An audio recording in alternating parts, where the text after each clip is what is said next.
The air hung heavy and thick, a mix of cigarette smoke and cheap perfume swirling under the dim lights of the nightclub.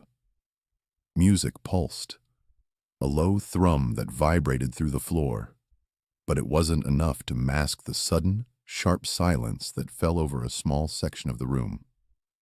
Muhammad Ali, looking relaxed in a corner booth, a faint, easy smile on his face, was enjoying a rare quiet evening. He leaned back, watching the crowd, a picture of calm power. Then a shadow fell over his table. A man, clearly well past tipsy, swayed into view. His suit jacket was rumpled, his tie askew, and his eyes had that glazed, unfocused look of someone who'd had too much to drink. He stumbled forward, a belligerent grin plastered across his face, and without a word, shoved a finger hard into Ali's chest. The jab was unexpected, a clear invasion of personal space, and the man's breath, heavy with alcohol, washed over Ali. "You think you're so great, huh?" The drunk man slurred, his voice thick and wavering, loud enough to cut through the remaining hum of conversation.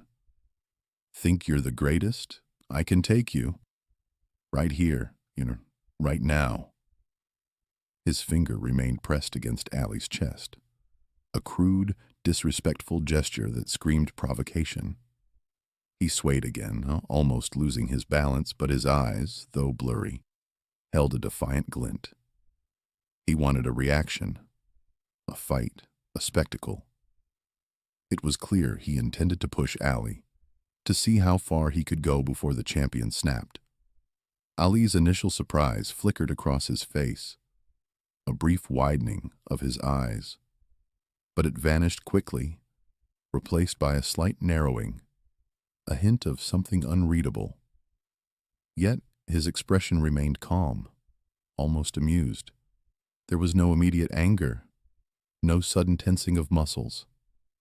He simply looked at the man, a faint, almost imperceptible tilt of his head.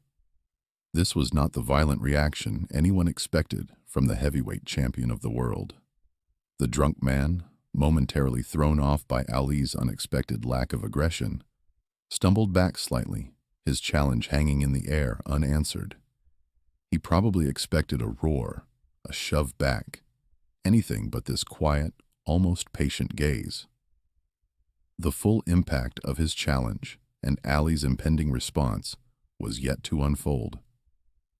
Some fights are won without a single punch. The nightclub crowd, which had been slowly falling silent since the drunk man's first loud word, was now completely still.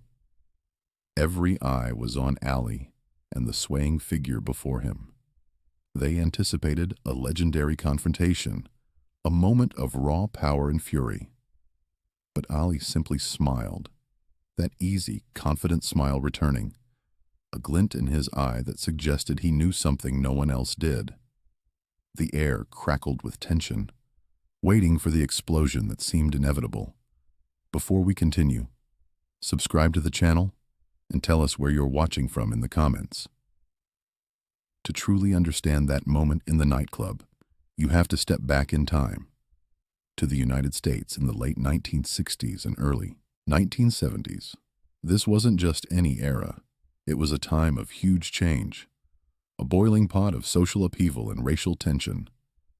Cities were electric, sometimes volatile, especially in the urban centers. Imagine bustling streets, alive with the sounds of Motown, jazz, and the rumble of everyday life. Black communities were vibrant, full of culture, but also grappling with systemic issues that had been brewing for centuries. Muhammad Ali wasn't just a boxer, he was a phenomenon, a larger-than-life figure who transcended sports. His public persona was everything: outspoken, confident, unapologetically black, and deeply connected to the civil rights movement. He was a symbol of strength and defiance for many, a voice for the voiceless. He wasn't afraid to speak his mind, even when it meant facing backlash. This made him a cultural icon, but also for some a target. His celebrity wasn't just about his boxing prowess. It was about his courage outside the ring, his willingness to stand up for what he believed in. He carried the weight of expectation and admiration, but also the resentment of those who felt threatened by his power and influence. Now, consider the drunk man. He was likely an everyman from that period, perhaps struggling with his own set of societal pressures. Maybe he felt overshadowed, invisible in a world that celebrated giants like Ali. The late 60s and early 70s were tough for many, a time of economic shifts, political unrest, and a constant undercurrent of frustration. People sought validation, sometimes through aggressive behavior. The nightclub itself was a common social hub, a place where people escaped their daily grind, where different worlds could collide. It was a space where the rules of polite society could sometimes fray, especially under the influence of alcohol. This man might have been feeling the weight of his own life, the feeling of being small in a big, confusing world. He might have seen Ali not just as a person, but as a symbol of everything he wasn't, or everything he felt society denied him. There were subtle hints of underlying societal frustrations that could fuel such a challenge. Maybe he felt disrespected by the world, and in his drunken state, he decided to lash out at the most prominent figure in the room. It was a misguided attempt to reclaim some power, to feel important, even for a fleeting moment. He wasn't just challenging Ali. He was challenging the system, the celebrity, the world that felt out of his control. This wasn't a calculated move. It was an impulsive act, born from a mix of alcohol, insecurity, and the simmering frustrations of the era. The nightclub, usually a place of escape, became a stage for these deeper, unresolved tensions to play out. The drunk man's outburst wasn't a random event. It was a ripple from deeper cracks in the foundation of society, fissures that ran through the heart of America during those turbulent years. It wasn't about Ali's personal history, but the collective history of a nation grappling with its own identity, its own unresolved conflicts. For generations, many communities had faced systemic disrespect, a constant barrage of humiliations that chipped away at dignity and hope. Broken promises from institutions, from government, from a society that claimed equality, but often delivered anything but. These weren't just abstract ideas, they were lived experiences, etched into the daily lives of millions. Economic struggles were rampant. Jobs were scarce for some, opportunities limited. The dream of upward mobility felt out of reach for many, replaced by the grind of survival. This constant pressure to prove oneself, to gain recognition in a world that often overlooked you, could manifest in aggressive behavior. It wasn't always about malice. Sometimes it was about desperation, a cry for attention in a crowded, indifferent world. When people feel unheard, unseen, and undervalued, they look for ways to make their presence known, even if it's through misguided acts. Think about the feeling of being marginalized, of constantly fighting for basic respect. Imagine growing up in a system that tells you you're less, that your voice doesn't matter. This kind of historical weight, this collective trauma, didn't just disappear. It lingered, a low hum of frustration beneath the surface of everyday life. And sometimes, in moments of weakness, fueled by alcohol or despair, that hum could burst into a roar. The drunk man's challenge to Ali wasn't just a personal slight. It was a symptom of this larger societal sickness, a manifestation of those deeper, unresolved frustrations. He was lashing out not just at Ali, but at the system Ali, as a powerful black man represented to him, perhaps unconsciously. Individuals, when they feel like they're at the bottom, when they feel like society has given up on them, can resort to desperate acts.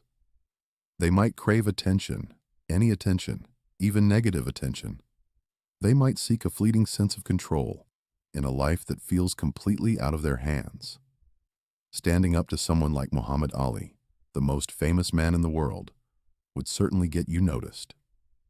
It would, for a brief moment, make you the center of attention, make you feel like you had some power, some agency. It was a misguided attempt to flip the script, to be the one dictating terms, even if only in his own mind. The audience understood, or at least they could sense, that this wasn't just a simple bar fight brewing. It was something more.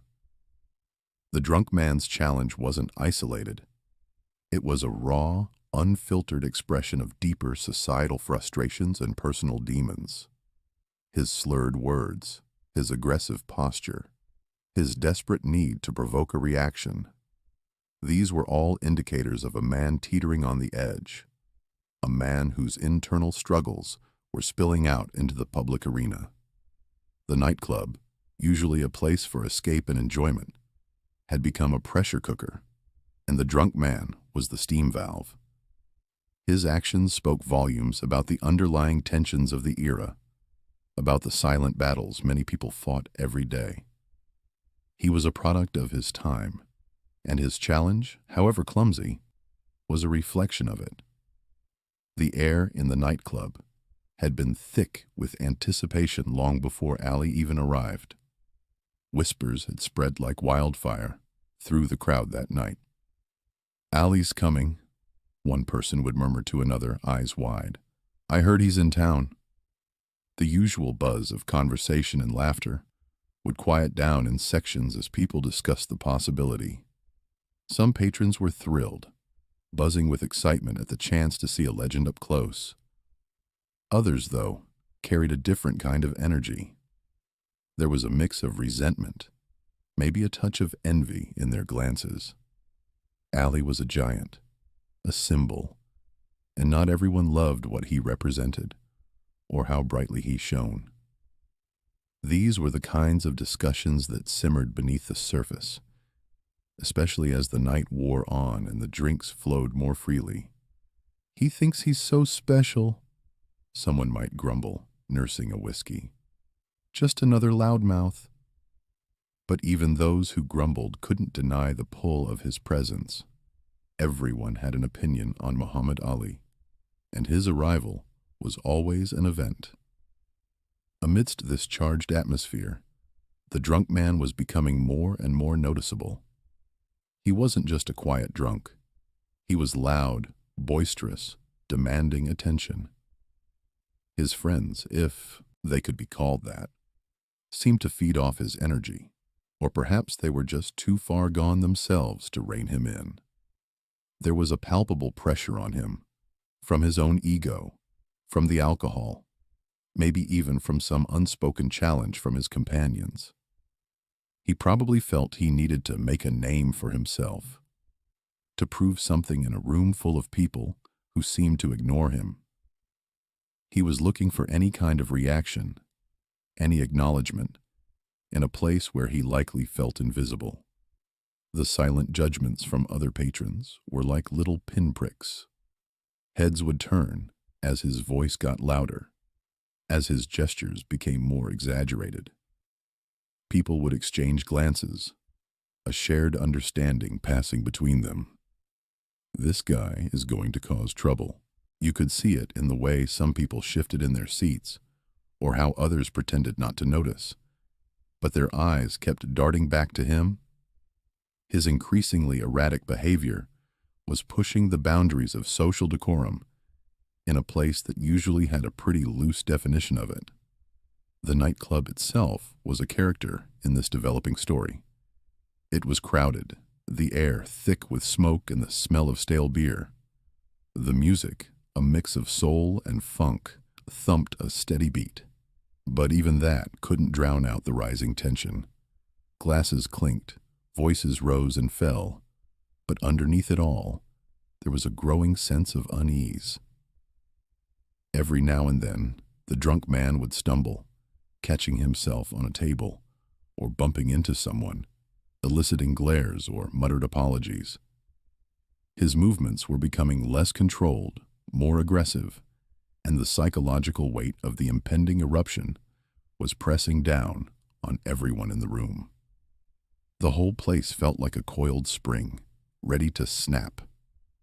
Ali was the magnet, and the drunk man, fueled by whatever demons he carried, was drawn to him with an almost tragic inevitability.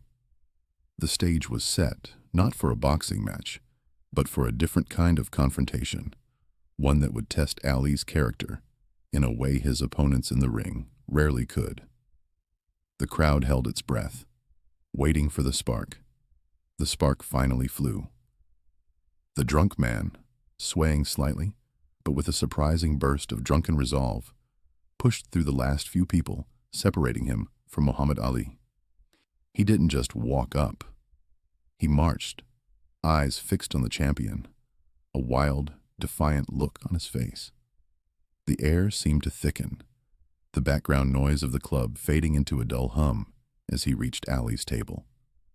Without a word, without any hesitation, he jabbed a finger hard into Ali's chest. "You think you're so tough, huh?" he slurred, his voice surprisingly loud in the sudden silence that had fallen around them. His breath, heavy with alcohol, hit Ali's face. "You ain't nothing. I could take you, old man." It was a moment that could have gone sideways in a heartbeat. The crowd held its breath, ready for the legendary boxer to unleash the fury that had made him famous. They expected a flash of anger, a sharp retort, maybe even a physical response. Ali, however, did something completely unexpected. His eyes, which had narrowed for a split second, softened. A small, almost imperceptible smile played on his lips. Inside, Ali's mind was working fast. He saw the man, not as a genuine threat, but as a pitiful figure, desperate for attention, probably fueled by a lifetime of frustration and too many drinks. He could have easily shut him down with a single word, a single glare, or even a gentle push. But Ali was more than just a fighter. He was a showman, a master of psychology, and a man who understood the power of words better than most. He knew that engaging in a physical confrontation with a drunk, especially one so clearly out of his depth, would achieve nothing but a messy scene and a bad headline. It would be a loss regardless of who won. His decision was made in that instant. He would not fight fire with fire. He would use something far more potent, something that had won him countless battles outside the ring: his wit. This was a drastic decision, a complete departure from what anyone would have anticipated from a heavyweight champion challenged in such an aggressive, disrespectful way. He assessed the situation quickly. The man was vulnerable, not physically, but emotionally. He wanted a reaction, a fight, a chance to feel important, even if just for a moment. Ali decided he would give him a reaction, but not the one he expected. He wasn't going to lower himself to the man's level. Instead, he would elevate the moment, twist it, and turn it into something entirely different. The realization dawned on the onlookers, slowly at first, then like a wave. This wasn't going to be a brawl. Ali's true strength, they realized, wasn't just in his powerful fists or his lightning-fast footwork. It was in his mind, his ability to read a situation, and his almost superhuman control over his emotions. He was choosing humor, a psychological strategy, over brute force. This choice, this deliberate act of choosing wit over retaliation, changed the entire dynamic of the confrontation. It was a masterstroke, a testament to his intelligence and his deep understanding of human nature. The tension in the room, which had been suffocating, began to shift, morphing into a different kind of anticipation. What would he say? How would he disarm this man without throwing a single punch. Ali had a plan, and it was brilliant. Ali leaned in closer to the man, a mischievous glint in his eyes. He didn't raise his voice, but his words cut through the sudden silence like a razor. "Son," he began, his tone surprisingly gentle, "you must be the prettiest man I've ever seen. You're so pretty, you ought to be in a museum." A ripple went through the crowd. Shock, then confusion, then a hesitant chuckle from someone near the bar. The drunk man, who had been puffing out his chest, froze. His aggressive posture sagged, and his mouth hung slightly open. He clearly hadn't expected to be called pretty by the heavyweight champion of the world. He had expected anger, a challenge, anything but that. Ali didn't stop there. He patted the man lightly on the shoulder, a gesture that was almost paternal. "Now," Ali continued, his voice still soft but carrying, "if you're going to challenge the greatest, you gotta at least look like you can fight. You look like you just lost a fight with a pillow." That did it. The hesitant chuckles turned into outright laughter. A wave of mirth swept through the nightclub, washing away all the tension that had been building just moments before. People slapped their knees, some even wiping tears from their eyes. The absurdity of the situation, coupled with Ali's quick wit, was simply too much. The drunk man, instead of becoming a formidable challenger, was instantly transformed into the butt of a very public, very funny joke. His face, already flushed from alcohol, turned a shade of deep crimson. He looked around, his eyes wide, seeing all the laughing faces, all the fingers pointing not in fear, but in amusement. His bravado evaporated like smoke. He mumbled something inaudible, pulling his hand away from Ali's chest as if it had suddenly become electrified. His friends, who had been watching in stunned silence, now moved in. One of them, a lanky guy with a sheepish grin, put an arm around the embarrassed man's shoulders. "All right, buddy, let's get some air," he muttered, gently guiding him away from the table. The drunk man didn't resist. He just allowed himself to be led, his head down, shoulders slumped. He was no longer a challenger. He was just a man who had made a fool of himself. Ali watched him go, a serene smile replacing the mischievous one. He took a slow sip of his drink, the noise of the club slowly returning to its usual din, though punctuated by lingering chuckles and people retelling Ali's quips to each other. He had won without throwing a single punch, without even raising his voice. He had disarmed the situation with humor, turning a potential brawl into a moment of shared laughter. It was a testament to his unique power, a power that went far beyond his physical strength. He leaned back in his chair, a quiet satisfaction in his eyes. He knew the true strength wasn't always about dominance or brute force. Sometimes, it was about finding another way, a smarter way, to handle a challenge. It was about controlling the narrative, understanding human nature, and using wit as a weapon. He had diffused a volatile situation, not with intimidation, but with charm, leaving everyone, including the humiliated drunk man, with a story they wouldn't soon forget. Ali's ability to turn a threat into a punchline was a profound demonstration of his character, reminding everyone that true champions often win their greatest battles with their minds, not just their fists. He quietly enjoyed the rest of his evening, the laughter of the crowd a sweet victory song,